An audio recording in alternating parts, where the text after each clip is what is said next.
So for me, I've been single for like 4 years now. I've been single for 4 years now, and it's been a good journey. Though it's not like I didn't try to get into relationships in between the 4 years. I did. I tried, but it never just ended in a relationship. And there were so many people that I liked and didn't really like me back.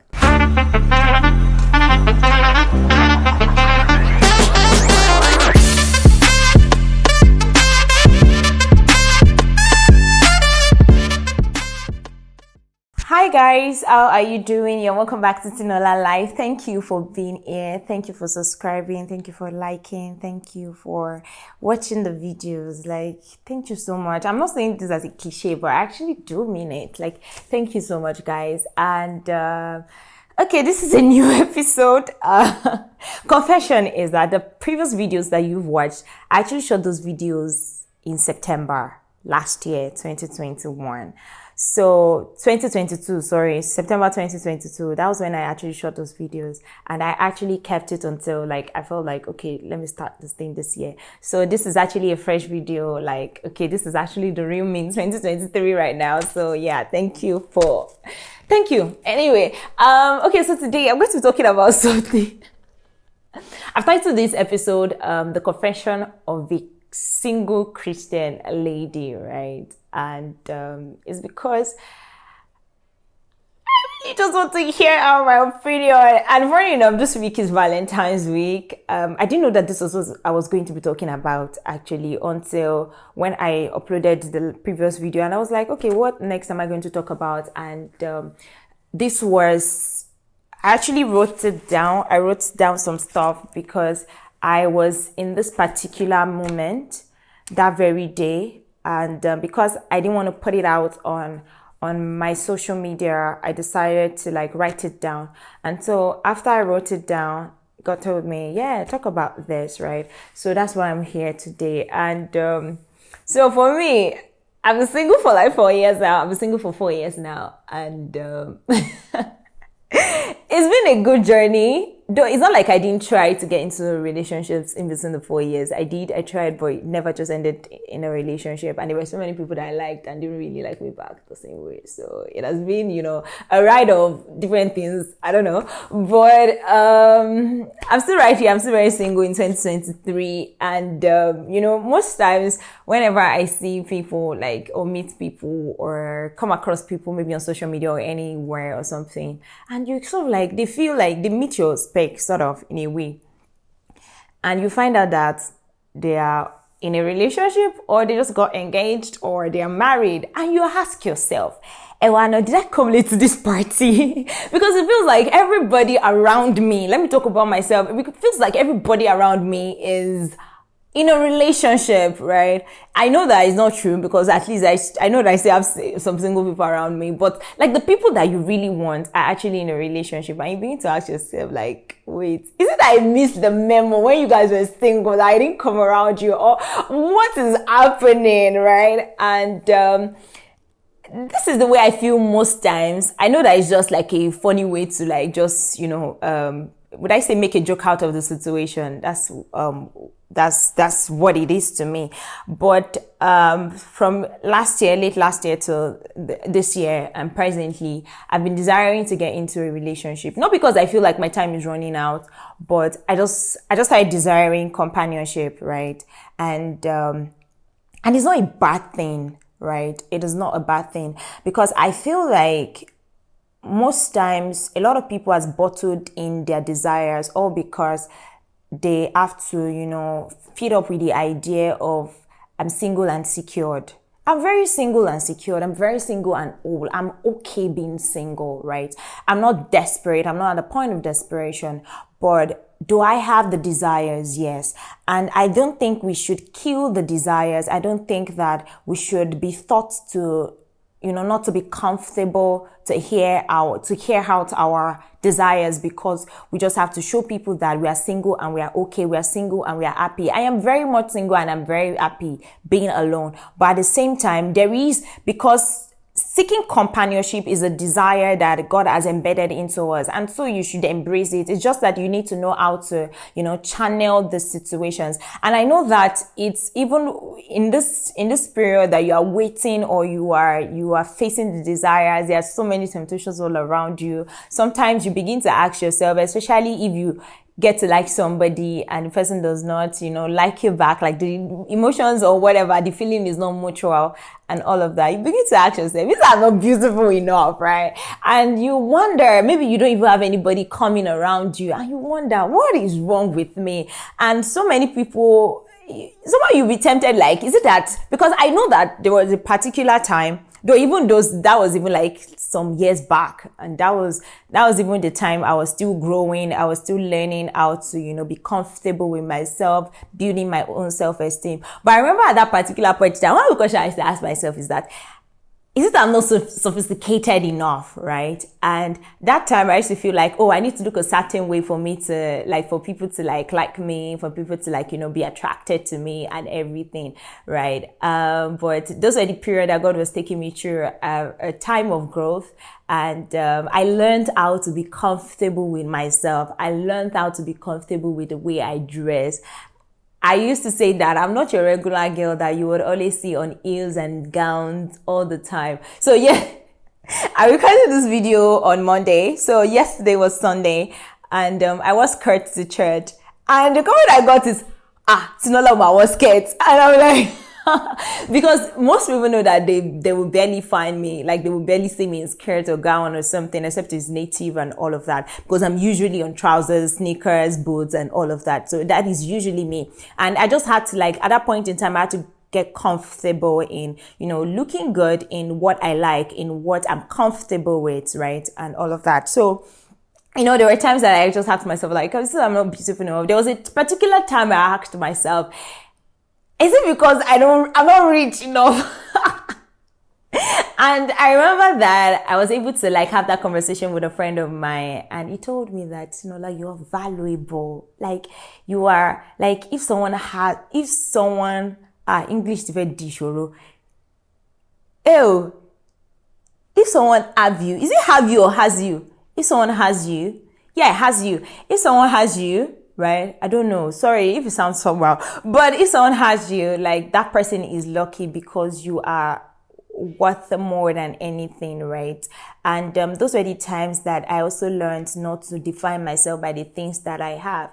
I learned to define myself by what I am, by what God has embedded in me, by the value I carry. So today I'm not still rich, but at the same time, I'm someone that could carry herself with all confidence that I do not find my definition or I do not find value in the things that I have surrounding me. So I'm contented with where I am, I'm contented with what I have, and I'm confident, and I'm growing. And I know that a particular point in time is going to come down, going to stinkily rich, yeah, you get it.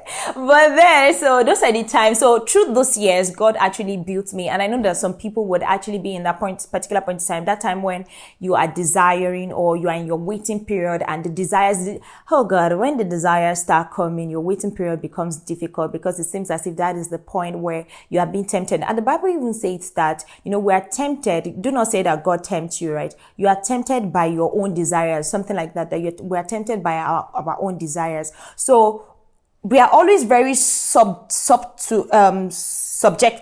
to temptation when we have desires to a particular thing. So this is the particular point in time that you have to be careful. And I know that you might have people around you, that are in a relationship and everything. And one of the things that you need to do is to be genuinely happy for them.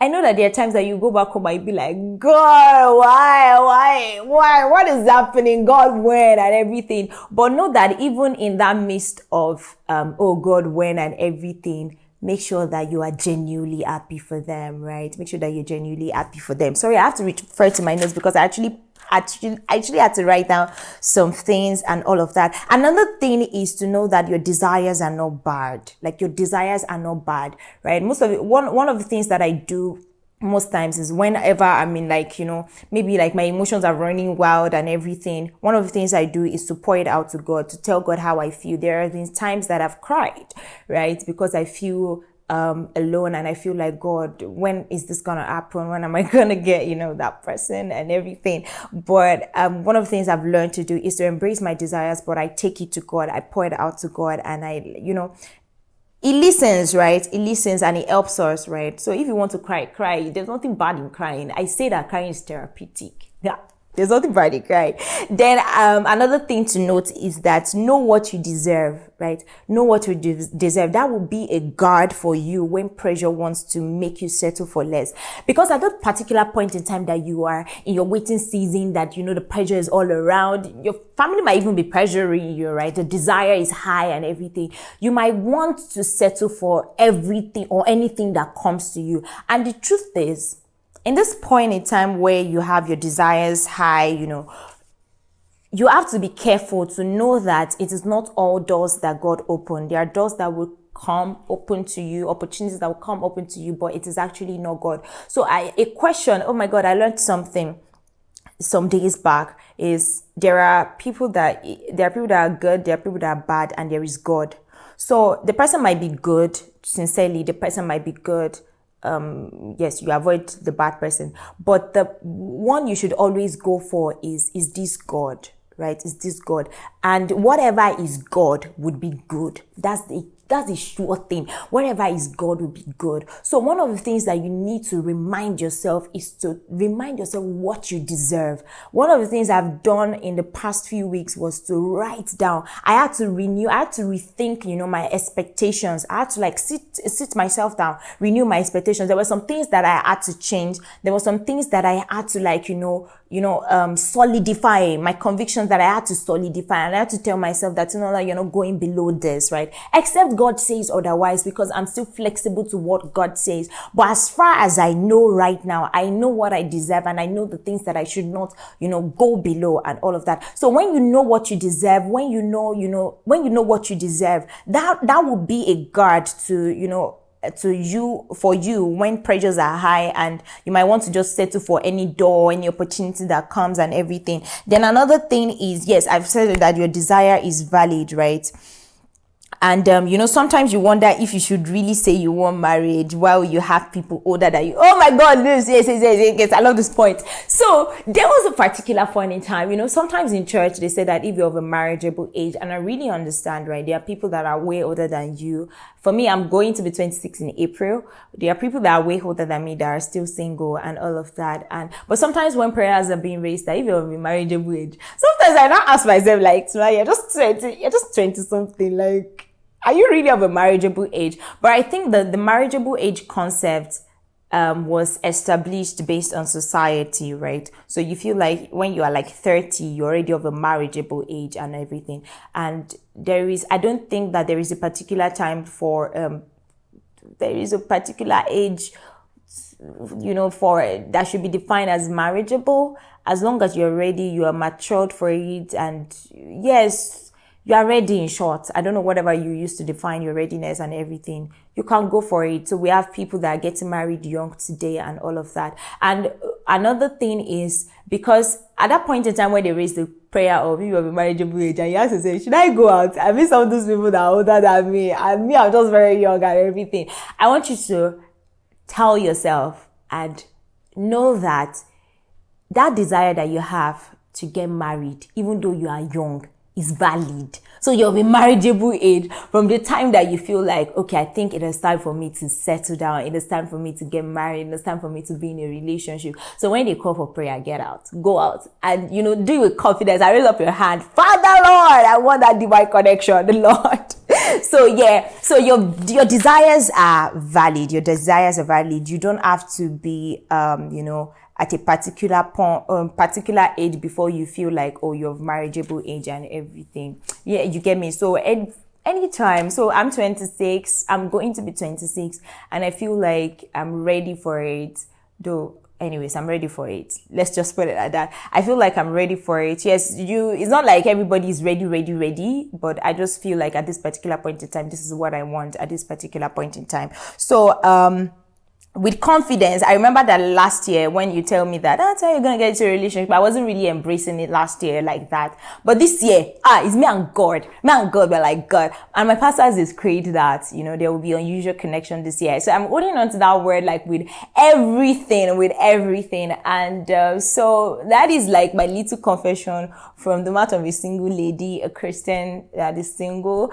And basically, the summary of this is your desires are valid, okay? If you feel like you want to get married and everything, be okay to say it, right? That you want to be in a relationship. Because you air out your desires or because you desire it does not mean that you are not single and happy. Don't just get frustrated. Don't just feel like, don't ever get to a point in time that you feel like, oh, because this is not working out right now, you are not complete. You are okay. You are fine, right?